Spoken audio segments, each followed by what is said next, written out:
কাফেরা নবীজিকে একেবারে শেষ করতে আসে, তখনই কিন্তু আল্লাহ তাআলা নবীজির এক একটা মুজিজা প্রকাশ করে। আরেকদিন আবু জাহেল বলল, মুহাম্মদ সাল্লাল্লাহু আলাইহি ওয়াসাল্লাম যদি নামাজে দেখি আমি তার ঘাড়কে মটকে দিই। তখন যখন নবীজি সাজদা গেলেন, আবু জাহেল এগিয়ে গেল, সে নবীজির ঘাড়কে মটকাই দিবে। সে একটু সামনে গিয়ে সে এইভাবে পিছন দিকে খুব ভীত অবস্থায় ফিরে আসলো। সঙ্গীরা জিজ্ঞাসা করলো, আপনি তো তাকে শেষ করে দেওয়ার কথা, আপনি ফিরে আসলেন কেন? তখন আবু জাহেল বলল, আমি যখন মুহাম্মদ সাল্লাল্লাহু আলাইহি ওয়াসাল্লামের কাছাকাছি পৌঁছি, তখন আমি দেখলাম আমার মাঝে আর তার মাঝে বিশাল এক আগুনের গর্ত এবং ফেরেশতাদের ডানা দেখতে পেলাম। এটা দেখে আমি ভয়ে পিছনে চলে আসছি। নবীজি সাল্লাল্লাহু আলাইহি ওয়াসাল্লাম সালাম শেষ করে, নামাজ শেষ করে সাহাবায়ে কেরামকে বললেন, আজকে যদি আবু জাহেল সামনে আসতো, ফেরেশতারা তাকে ধরে টুকরা টুকরা করে ফেলত। এইভাবে নবীজি সাল্লাল্লাহু আলাইহি ওয়াসাল্লামকে আল্লাহ তাআলা সরাসরি নিজে সংরক্ষণ করে করে বাঁচায় বাঁচায় কিয়ামত পর্যন্ত পুরা পৃথিবী নবীজিকে ছড়াই দিয়েছেন, নবীজির আদর্শকে ছড়াই দিয়েছেন। নবীজির উপর তারা অনেক জুলুম করেছে, অনেক নির্যাতন করেছে। নবীজি একদিন সাজদায়, তখন মক্কার নেতৃবৃন্দ কুরাইশরা কাফেরেরা এক জায়গায় বসা, তারা বললো অমুক জায়গায় একটা উটের নাড়ি ভুড়ি, উট জবাই করা হয়েছে, ওই নাড়ি ভুড়ি এনে কে তার উপরে চাপাই দিবে। বকবক্ত অভিশপ্ত মুহিত, উকবা বিন আবু মুহিত, সে বললো আমি করব। সে উঠে গিয়ে বিশাল উটের নাড়ি ভুড়ি এনে রক্ত গোবর সব এনে নবী যখন সাজদা গেলেন তার মাথার উপরে ধপাস করে চাপাই দিল। ওজনে নবীজি আর মাথা উঠাতে পারছিলেন না, এত কষ্ট হলো। এই সংবাদ শুনলেন নবীজির মেয়ে ফাতেমা রাদিয়াল্লাহু তাআলা আনহা। তিনি দৌড়ে এসে ধাক্কায় অনেক কষ্ট করে নবীজি সাল্লাল্লাহু আলাইহি ওয়াসাল্লামের মাথা মোবারকের উপর থেকে এই নাড়িভুড়িগুলো সরাই দিলেন। নবীজির নামাজে ডিস্টার্ব দিয়েছে, তারা ক্ষতি করেছে, এজন্য নবীজি নামাজ শেষ করে বদদোয়া করলেন, আল্লাহুম্মা আলাইকা বিকুরাইশ, আল্লাহ যে জালেমরা আমাকে নামাজ পড়তে দেয় না, তোমাকে সিজদা করতে দেয় না, আল্লাহ তুমি তো তাদের ব্যাপারে চূড়ান্ত ফয়সালা করে দাও। নবীজির এই বদদোয়া দেখে কাফেররা ভীত হয়ে গেল, তারা খুব ভয় পেয়ে গেল। তারা মনে করত, তারা একটা বিশ্বাস করত মুহাম্মদ সাল্লাল্লাহু আলাইহি ওয়াসাল্লাম যে বদদোয়া দেবে সেটা কবুল হবেই হবে, এজন্য তারা খুব ভয় পেয়ে গেল। কিন্তু তারা জুলুম নির্যাতন থেকে কিন্তু কখনো একদিনের জন্য তারা নবীজিকে কষ্ট দিতে দেওয়া থেকে তারা কখনো বিরত হয়নি। এভাবে কাফেররা নাড়ি ভুড়ি চাপায় দেওয়া, নবীজির উপরে বিভিন্ন ভাবে জুলুম করা, নবীজিকে পাথর মেরে হত্যা করা, নবীজিকে বিভিন্ন ভাবে পিষ্ট করা। এই উকবা বিন আবি মুহিত একদিন এই বদমক্ত, এই অভিশপ্ত কাফের নবীজি সাল্লাল্লাহু আলাইহি ওয়াসাল্লাম একদিন সাজদায় ছিলেন এই কাবার চত্বরে, সে নবীজি সাল্লাল্লাহু আলাইহি ওয়াসাল্লাম ঘাড় মোবারকে পা রেখে এমন জোরে পিষ্ট করা শুরু করলো যে নবীজি সাল্লাল্লাহু আলাইহি ওয়াসাল্লাম চোখ বের হওয়ার উপক্রম হয়ে গেল। তারপরে কিন্তু নবীজি নামাজ ছাড়েননি, তারপরে কিন্তু নবীজি তার দ্বীনের যে দাওয়াত, এটা থেকে সামান্য পরিমাণ নবীজি সরে আসেননি।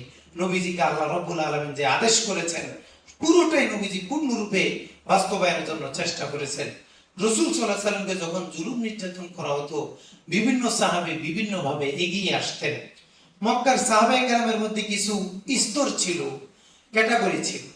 কিছু সাহাবী ছিলেন যাদের বংশমর্যাদা ছিল, যারা শুরু যুগ থেকে, অনেক যুগ থেকে মক্কায় স্থায়ীভাবে বসবাস করেন, এদের একটা বংশ পরিচয় ছিল। এই সকল সাহাবী যখন ইসলাম গ্রহণ করেন, এদেরকে শাস্তি দেওয়াটা মক্কার কাফেরদের জন্য একটু কঠিন ছিল, কারণ এদেরকে শাস্তি দিলে ওই গোত্রের লোকেরা আক্রমণ করবে। কিন্তু যে সকল সাহাবীদের মধ্যে যারা ছিলেন গোলাম, যারা ছিলেন অস্থায়ী, যারা ছিলেন মক্কার অস্থায়ী নিবাসী, এদের উপর জুলুম নির্যাতনটা ছিল অস্বাভাবিক, একবারে লোমহর্ষক, যা বর্বরতার কোন চিন্তা এটাকে ধরে রাখতে পারে না, বর্বরতাকে যাকে হার মানায়। এত ভয়াবহ জুলুম নির্যাতন তারা সাহাবায়ে কেরাম নবীজির উপর তারা নিয়মিত করে আসছিল দিন মানার কারণে। আমরা যে নামাজ পড়ি, আমরা যে দিন মেনে চলি, আমরা যে কোরআন তেলাওয়াত করি, এই কোরআনের কারণে সাহাবায়ে কেরামকে, নবীজিকে এত কষ্ট সহ্য করতে হয়েছে। রাসূল সাল্লাল্লাহু আলাইহি ওয়াসাল্লামকে তারা সরাসরি বিভিন্ন ভাবে আক্রমণ করত। রাসূল সাল্লাল্লাহু আলাইহি ওয়াসাল্লাম একবার কাবা ঘর তাওয়াফ করছেন, এর আগেই হাতিমের মধ্যে কাবার পাশে এই মক্কার নেতৃবৃন্দ তারা বসে সলা পরামর্শ করছে যে কি করা যায়, কোনোভাবেই তো আমরা মুহাম্মদের বিষয়টাকে সমাধান করতে পারছি না। আমরা জীবনে যত বিষয় ধৈর্য ধরেছি, তার বিষয়ে সবচেয়ে বেশি ধৈর্য ধরতে হচ্ছে আমাদেরকে। আমরা কত ধৈর্য ধরবো, তাকে আমরা শেষ করে দিব, তাকে আমরা একবারেই রাখবো না। আমরা গত জুমায় বলেছি যে মক্কার কাফেররা যখন এভাবে ষড়যন্ত্র করলো, যে মোহাম্মদ সাল্লাল্লাহু আলাইহি ওয়াসাল্লাম দেখা মাত্র আমরা আক্রমণ করে তাকে শেষ করে দিব। নবীজি আসলেন নামাজে, তখন একজন বলল ওই যে সে আসছে। এটা বলে তারা আক্রমণ করার জন্য নবীর দিকে এগিয়ে গেল। যাওয়ার সাথে সাথে তাদের মাথা ঘাড় ঝুঁকে তাদের বুকের কাছে চলে আসলো। তারা নবীজির উপর আক্রমণ করা তো দূরের কথা, তারা নবীজির দিকে তাকাতেই পারে নাই। আল্লাহ তাদেরকে তাৎক্ষণিক ভাবে ওই জায়গায় বসায় শাস্তি দিয়ে দিলেন। এখন তো তারা আর মাথায় উঠাতে পারছে না। নবীজি তখন এক মুষ্টি বালি নিয়ে ওদের দিকে নিক্ষেপ করলো। যাদের গায়ে ওই বালি মাটি পড়েছে এরা সবাই বদর যুদ্ধে মুসলমানদের হাতে নির্মম ভাবে মারা গেছে, নিহত হয়েছে। নবীজি সাল্লাল্লাহু আলাইহি ওয়াসাল্লামকে তারা এমন কোন পদ্ধতি বাদ দেয়নি যে পদ্ধতি নবীজির উপর জুলুম করা যায় না। আরেকবার মক্কার কাফেররা হাতিমে বসা বলতেছে আমরা আর কত যুদ্ধ ধরবো, কিভাবে কি করব, এগুলো তো সমাধান তো হচ্ছে না, আমরা যা বলি করি এরপরও তো দাওয়াতি মিশন বেড়ে যাচ্ছে, সামনেই চলছে, তাকে তো আমরা রুখতে পারছি না, এখন আমরা কি করব। এই বলতে বলতে নবীজি মক্কার কাবার চত্বরে নিজের বাসা থেকে আসলেন। নবীজি দেখে তারা তাদের কথা চালিয়ে গেল, বিদ্রুপ করা শুরু করলো। নবীজি তাওয়াফ করতেছেন, তারা নবীজি খুব গালমন্দ করলো, খুব বিশ্রী ভাষায় বিভিন্ন ভাবে যেন মানুষ মানসিক ভাবে মানে পর্যদুস্ত হয় এমন খারাপ কথা বলা তারা শুরু করলো। নবীজি কিছুই বলেন নাই, গালিগালা শুনতেছেন আর তাওয়াফ করতেছেন।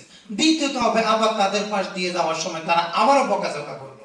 তৃতীয় তাওয়াফের সময় তারা আবারও বকাঝকা করলো। তখন নবীজি ইবাদতে ডিস্টার্ব হচ্ছে, তাওয়াফে ডিস্টার্ব হচ্ছে, এজন্য নবীজি রেগে গেলেন। রেগে গিয়ে বললেন ওহে কুরাইশ, তোমরা কি শুনতে পাচ্ছ আমি তোমাদেরকে জবাই করার আদেশ নিয়ে এসেছি। যখন নবীজি একটা ধমক দিলেন তখন তারা খুব ভীত হয়ে গেল। তারা বললো না না না মুহাম্মদ সাল্লাল্লাহু আলাইহি ওয়াসাল্লাম, আপনি আপনার কাজ চালিয়ে যান, আপনি ভালো মানুষ, আপনি সম্ভ্রান্ত মানুষ, আপনি সঠিক পথে আছেন, আপনি ঠিক আছেন, আমাদেরকে বদদোয়া করবেন না। নবীজি যখন ধমক দিয়ে, কারণ রাসূল সাল্লাল্লাহু আলাইহি ওয়াসাল্লামের চেহারার মধ্যে একটা ভয় কাজ করত, কঠিন একটা রোগ ছিল, প্রভাব ছিল। ওই রোগ থেকে নবীজি যখন বললেন আমি তোমাদেরকে জবাই করার আদেশ নিয়ে এসেছি, তারা ভীত হয়ে সরি সরি বলা শুরু করলো। পরের দিন এই কাফেররা যখন আবার আসলো, আবার সেই হাতিমে বসলো মক্কার কাবার পাশে, তারা যখন গোল মিটিং বসলো, তখন একে একজনকে বলতেছে এই কালকে মোহাম্মদ আমাদেরকে এতগুলো কথা বললো, আমরা তাকে ছেড়ে দিলাম কেন? এখন তারা আফসোস করতেছে, আমরা তাকে ছেড়ে দিলাম কেন, এটা কি আমাদের ঠিক হলো? এটা কেমন করে হলো? তখন তারা বলা বলি করতে করতে নবীজি আসলেন। নবীজি তাকে ঘিরে দিল। নবী তো এসে নামাজে দাঁড়িয়ে যান।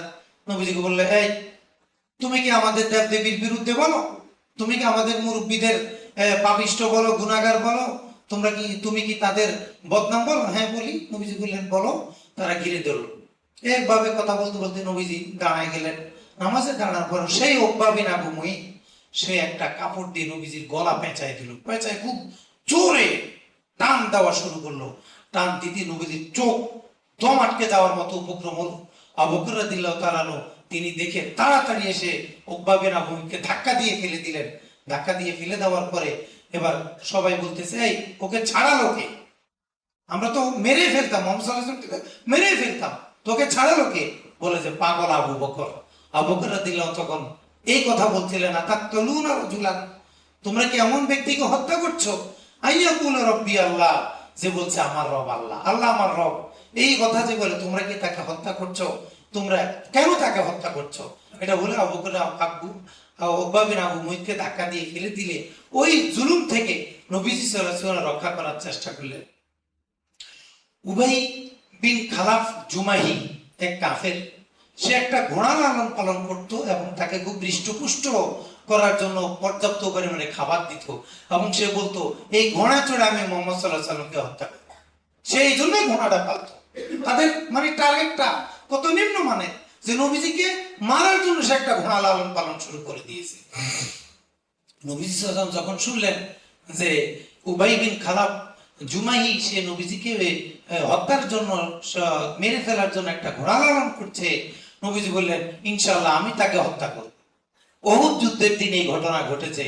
সে দেখলো যে আজকে তো মুসলমানদের খুব বিপর্যস্ত অবস্থা, আজকে যদি আমি মুহাম্মদকে শেষ করতে পারি তাহলে আমার যেই স্বপ্ন সেটা সফল হবে। সেটা বলে তার সেই ওই নির্দিষ্ট ঘোড়ার উপরে উঠে সে নবীজির দিকে আসতেছিল। সাহাবায়ে কেরাম বাধা দিলে নবীজি বললেন তাকে ছেড়ে দেয়, তাকে আসতে দাও, তারপর ছেড়ে দাও। নবীজি একটা নেজা নিলেন, একটা বল্লভ ছোট একটা নিলেন। নবীজি দেখলেন তার যে বর্ম, লৌহ বর্ম, যুদ্ধের বস্ত্র যেটা, তার এই বর্ম আর এই কানের মাঝখানে অল্প একটু ফাঁকা দিয়ে অল্প একটু কানের লতি দেখা যায়। নবীজি ওই নেজা দিয়ে তার কানের লতিতে একটু আঘাত করলেন। সারা জীবনে রসুল সাল্লাল্লাহু আলাইহি সাল্লামের 63 বছর জিন্দেগিতে এই উবাই বিন খালাব জুমাহি ছাড়া নবীজি আর কারো গায়ে জীবনে আঘাত করেননি। তাও তাকে তার কানের লতিতে একটু আঘাত করেছেন, রক্ত বের হয় না, একটু চামড়া ছিঁড়ে গেছে, কিন্তু নবুয়তের লানতের, নবুয়তের গজবের রোশানল, নবুয়তের প্রভাব এত বেশি ছিল যে সামান্য একটু আহত হওয়ার কারণে সে ঘোড়া থেকে লাফ দিয়ে পড়ে তপড়াতে শুরু করলো। তপড়াতে তপড়াতে তপড়াতে চিৎকার, গরুর মতো, গরুকে জবাই করে দিলে গরু যেভাবে চিৎকার করে সেই ঘ ঘ শব্দ করা শুরু করলো। তার সঙ্গী সাথীরা বললো, এই বেলকুফ, সামান্য একটু আঘাতের কারণে তুই এমন করছিস কেন? এই কানের চামড়া উঠে গেছে, এই জন্য এমন করা লাগে নাকি? তখন এই উবাই বিন খালাব জুমাহি বলছে, শোনো, আমাকে সে যে আঘাত করেছে, আঘাতের যে কষ্ট, এই কষ্টটা যদি দুল মাজাজের সকল লোকের কাছে বন্টন করে দেওয়া হতো তো সবার মৃত্যু হয়ে যেত, কেউ এটা সহ্য করতে পারতো না। এত ভয়াবহ কষ্ট আমি অনুভব করতেছি। এভাবে তপড়াতে তপড়াতে তপড়াতে তপড়াতে গরুর মতো আওয়াজ করতে করতে শেষে সে একটু পরে মারা যায়, সে মারা যায়। নবীজি মাত্র একটা ব্যক্তিকে নিজের হাতে সারা জীবনে একটু মৃদু আঘাত করেছেন, তাও কাকে? যে আল্লাহর রসুলকে হত্যা করার জন্য আজীবন একটা ঘোড়া লালন করেছে এবং সে হত্যার জন্য সামনে এগিয়ে এসেছে, আজকে তার স্বাদ পূরণ করবে। তখনই নবীজি শুধু নবুয়তের মেজাজ থেকে একটু সামান্য নেজা দিয়ে তার কানের চামড়া উঠিয়ে তাকে মর্মান্তিক ভাবে শাস্তি দিলেন। যে রাসূলুল্লাহর সাথে বেয়াদবির শাস্তি কত ভয়াবহ হতে পারে এটা নবীজি স্পষ্ট করে বলে দিলেন। বনু মাখজুম একটা গোত্র, তারা এই নবীজিকে হত্যার জন্য একটা ষড়যন্ত্র করলো, একটা গোল টেবিল বসলো। কিছু লোক একবারে এক হয়ে গেল যে যে করেই হোক মুহাম্মদ সাল্লাল্লাহু আলাইহি ওয়াসাল্লামকে আমরা হত্যা করেই ফেলবো, তার বিষয়টা আর রক্ষা করা যায় না, ছাড় দেওয়া যায় না, যে করে তাকে হত্যা করতে হবে। তারা প্ল্যান পরিকল্পনা করলো। ওয়ালিদ বিন মুগিরা এবং আবু জাহেল এরা ছিল এই পরিকল্পনার অগ্রণী ভূমিকা পালনকারী। ওয়ালিদ বিন মুগিরা আর আবু জাহেল, তো তারা তাদের চক্রান্ত পরামর্শ অনুযায়ী একটা সময় নির্ধারণ করলো, একটা রাত নির্ধারণ করলো, নবীজির উপর আক্রমণ করবে, এটা তারা ঠিক করলো। নবীজি তো ভোর রাতে তাহাজ্জুদের সময় কাবার সামনে গিয়ে তাহাজ্জুদ পড়তেন, নবীজি আওয়াজ করে করে তেলাওয়াত করতেন। তারা চিন্তা করলো ওই সময় সে একা থাকে, ওই সময় আমরা তাকে আক্রমণ করব। এই আক্রমণের জন্য তারা একটু দূরে বসে রইল। প্রথমে ওয়ালিদ বিন মুগিরাকে পাঠালো, যাও তুমি গিয়ে তাকে শেষ করে দাও। এখন ওয়ালিদ বিন মুগিরা নবীজিকে মারার জন্য আসছে এবং সে তেলাওয়াত শুনতে পাচ্ছে, যে স্পষ্ট কোরআনে কারীমের স্পষ্ট তেলাওয়াত শোনা যাচ্ছে, কিন্তু কে যে তেলাওয়াত করতেছে এবং তারা এটা বুঝতেছে যে নবীজি তেলাওয়াত করতেছে, কিন্তু কোন জায়গা থেকে তেলাওয়াত করতেছে সে চোখে দেখতেছে না। এখন সে এদিকে আসে দেখে এদিকে আওয়াজ, এদিকে আসে দেখে এদিকে আওয়াজ, অনেক ঘোরাঘুরি করলো, স্পষ্টভাবে তেলাওয়াত শুনতে পায়, কিন্তু নবীজিকে সে দেখতে না পেয়ে সে পর্যদস্ত হয়ে অপমানিত হয়ে চলে গেল। সবাই বলল, কি খবর, তোমাকে পাঠালাম না তাকে মেরে ফেলার জন্য, তুমি এইভাবে চলে আসলা? আমি তো তেলাওয়াত শুনি কিন্তু মুহাম্মদ সাল্লাল্লাহু আলাইহি ওয়াসাল্লামকে দেখতে পাচ্ছি না, তাকে তো কোনোভাবে দেখলাম না। এটা শুনে আবু জাহেল আসলো, বনু মাখজুম গোত্রের আরো কিছু দুঃসাহসী লোক আসলো, দেখি ওয়ালিদ পারে না, আমরা সবাই মিলে খুঁজে এখনই তার বিষয়টা শেষ করে দিব। তখন তারা একই অবস্থা হলো, আবু জাহেল আসলো, বনু মাখজুমের কিছু লোক আসলো, সবাই আসার পরে দেখছে স্পষ্ট তেলাওয়াত শোনা যায়, তেলাওয়াত শোনা যায়, কিন্তু নবীজি কোন জায়গা থেকে তেলাওয়াত করতেছে এটা কিন্তু তারা দেখতেছে না। তারা একবার পিছনে আসে, দেখে তেলাওয়াত শোনা যায়, আবার একদিকে যায় দেখে তেলাওয়াত শোনা যায়, আবার একদিকে যায় দেখে তেলাওয়াত শোনা যায়। এভাবে তারা অনেক কষ্ট করে খুঁজতে খুঁজতে খুঁজতে শুধু তেলাওয়াতই শুনলো, কিন্তু নবীজিকে তারা দেখতে পেল না। আল্লাহ রাব্বুল আলামিন সূরা ইয়াসিনের এই 9 নং আয়াত নাজিল করলেন। এই প্রেক্ষাপটে রব্বুল আলামিন বললেন, ওয়াজআলনা মিন বাইনি আইদিহিম সাদ্দা ওয়া মিন খালফিহিম সাদ্দা, তাদের সামনেও বাধা পিছনেও বাধা, ফাগশাইনাহুম ফাহুম লা ইউবসিরুন, আমি তাদের চোখের উপরে একটা কুদরতি পর্দা ফেলে দিয়েছি, তারা আওয়াজ শুনতে পাচ্ছে কিন্তু আমার হাবিবকে দেখতে পাচ্ছে না। তাদের এই ষড়যন্ত্রকে কেন্দ্র করে আল্লাহ রাব্বুল আলামিন কিভাবে নবীজিকে হেফাজত করলেন, নবীজিকে রক্ষা করার এই ঘটনা ইঙ্গিত করে ইবনে আব্বাস রাদিয়াল্লাহু তাআলা বলেন, এই ঘটনা বোঝানোর জন্য আল্লাহ তাআলা সূরা ইয়াসিনের এই 9 নং আয়াত নাযিল করলেন, বলে দিলেন আল্লাহ যদি কাউকে হেফাজত করে পৃথিবীর কোনো ষড়যন্ত্র কোনো কিছুই তাকে শেষ করতে পারে না। এটাই আমাদের বিশ্বাস, এটাই মুমিনের বিশ্বাস। রাসূল সাল্লাল্লাহু আলাইহি ওয়াসাল্লাম জীবনে এর ভুরি ভুরি প্রমাণ নবীজি দেখিয়েছেন। আল্লাহ তাআলা আমাদেরকে দেখিয়েছেন।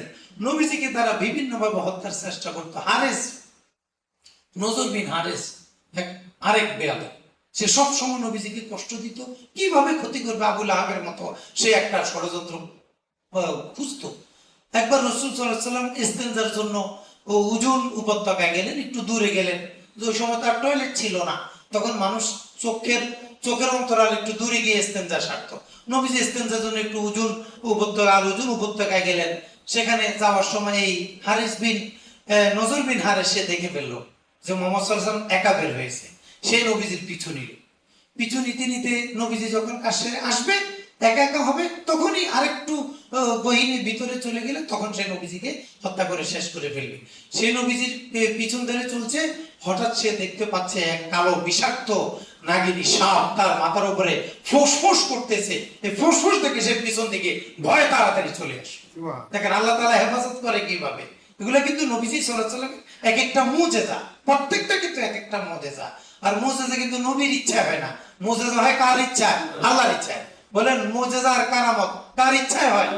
আল্লাহর ইচ্ছা হয়। আল্লাহ তাআলা ইচ্ছা করেছেন এখন নজর বিন হারিসকে প্রতিরোধ করবেন, আল্লাহ সাপ দিয়ে তাকে প্রতিরোধ করে দিয়েছেন, তাকে সরাই দিয়েছেন।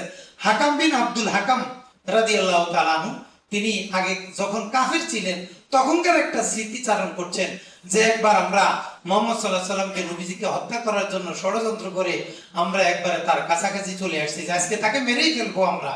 এমন যখন আমরা তার একটু কাছাকাছি গেলাম তখন বিকট এক আওয়াজ আমরা শুনতে পেলাম। আওয়াজ শুনে আমার মনে হলো যে তেহামার আরবের সবগুলো পাহাড় কেঁপে উঠেছে। আওয়াজ শুনে আমরা অজ্ঞান হয়ে গেলাম। নবীজি নামাজ পড়ে বাসা যাওয়া পর্যন্ত আমরা অজ্ঞানী ছিলাম। ঘুম থেকে অজ্ঞান ফেরার পরে দেখি উনি আর আমাদের সামনে নাই।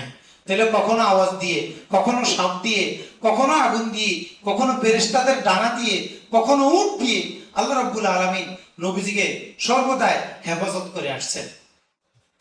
একবার আবু জাহেলের সাথে নবীজি সাল্লাল্লাহু আলাইহি ওয়াসাল্লামের সাফা পাহাড়ের ওখানে দেখা। আবু জাহেল নবীজির পাশ দিয়ে যাচ্ছে আর নবীজিকে খুব গালাগালি করতেছে, এই সেই কথা বলতেছে। বলতে বলতে সে পাশ অতিক্রম করে তার মেজাজ খারাপ হয়ে, নবীজি কিছুই বলছে না, শুধু শুনছে, সমালোচনা শুনছে। সে একটা পাথর উঠে নবীজির মাথায় জোরে মারলো, নবীজির মাথা ফেটে গেল, রক্ত পড়া শুরু করলো। ওই সাফা পাহাড়ের উপরে এক বাঁদির ঘর ছিল, সেগুলা সব দেখতে পেল। হামজা রাদিয়াল্লাহু তাআলা আনহু শিকার থেকে এসে দেখলেন যে উনার ভাতিজার মাথা থেকে রক্ত পড়তেছে। আহত, মুহাম্মদ তোমার এই অবস্থা কেন? কে করেছে? তোমার গায়ে আঘাত করেছে? নবীজি সাল্লাল্লাহু আলাইহি ওয়াসাল্লাম বললেন, আবু জাহেল আমাকে পাথর মেরেছে। হামজা রাদিয়াল্লাহু তাআলা আনহু তিনি তখনও মুসলমান হন নাই, তখনও কিন্তু তিনি কাফের, কিন্তু নবীজির প্রতি তার আলাদা একটা টান ছিল, ভালোবাসা ছিল। সে ভালোবাসা থেকে তিনি এগিয়ে গেলেন। দেখলেন যে আবু জাহেল কাবা ঘরের পাশে তার সঙ্গী সাথীদের নিয়ে কথা বলতেছে। উনি কথা না বলে গিয়েই ডাইরেক্ট আবু জাহেলের মাথায় উনার নিজে আঘাত করলেন এবং শয়ে ফেললেন। বললেন, তোর যদি সাহস থাকে আক্রমণ কর, আমাকে আক্রমণ কর, তোর এত সাহস, তুই আমার ভাতিজের গায়ে হাত তুললি, তোর সাহস থাকলে আমাকে আক্রমণ কর। আবু জাহেলের পুত্র লোকেরা হামজা রাদিয়াল্লাহু তাআলার দিকে ছুটে আসলে আবু জাহেল থামালো, যে থামো, আমি আসলে মুহাম্মদ সাল্লাল্লাহু আলাইহি ওয়াসাল্লামের প্রতি অনেক জুলুম করেছি। সে স্বীকার করছে, সে জুলুম করছে।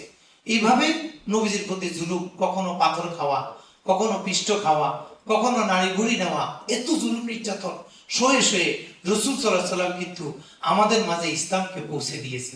আজকে আমরা যে ইসলাম পাই এমনিতে পাই না, এত সহজে পাইনি। আমরা যত সহজে নামাজ পড়ি, ইসলাম এত সহজ ছিল না।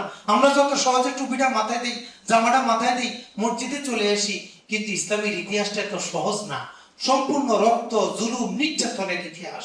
নির্যাতন সয়ে রাসূল সাল্লাল্লাহু আলাইহি ওয়াসাল্লাম আমাদের কাছে ইসলামকে পৌঁছে দিয়েছেন। এই ভাইরা আপনাদের কাছে অনুরোধ করি, যে নবীজির গায়ে মশা মাছি বসা হারাম ছিল, পৃথিবীর কোন প্রাণী ধ্বংসন করা হারাম ছিল, প্রতিটি প্রাণীর উপরে ওয়াজিব ছিল রাসূল সাল্লাল্লাহু আলাইহি ওয়াসাল্লামকে সম্মান করা, মর্যাদা দেওয়া। সেই নবী এই নামাজের জন্য, এই কোরআনের জন্য, এই দ্বীনের জন্য এই পরিমাণ জুলুম নির্যাতন সহ্য করেছেন। আজকে আমরা একটু কষ্ট করে ঘুম থেকে উঠে মসজিদে আসবো, ভাই আমরা নবীর উম্মত হয়ে, এতটুকু কষ্ট আমরা সয়ে নিতে পারি না। একটু সঠিক হয়ে, একটু কষ্ট সয়ে আমরা হালাল খাবো, একটু বিলাসিতা পরিত্যাগ করে, আরামায়েশ ত্যাগ করে হালাল খাবো, হারাম ত্যাগ করব। দেখেন আমরা কিন্তু পারছি না।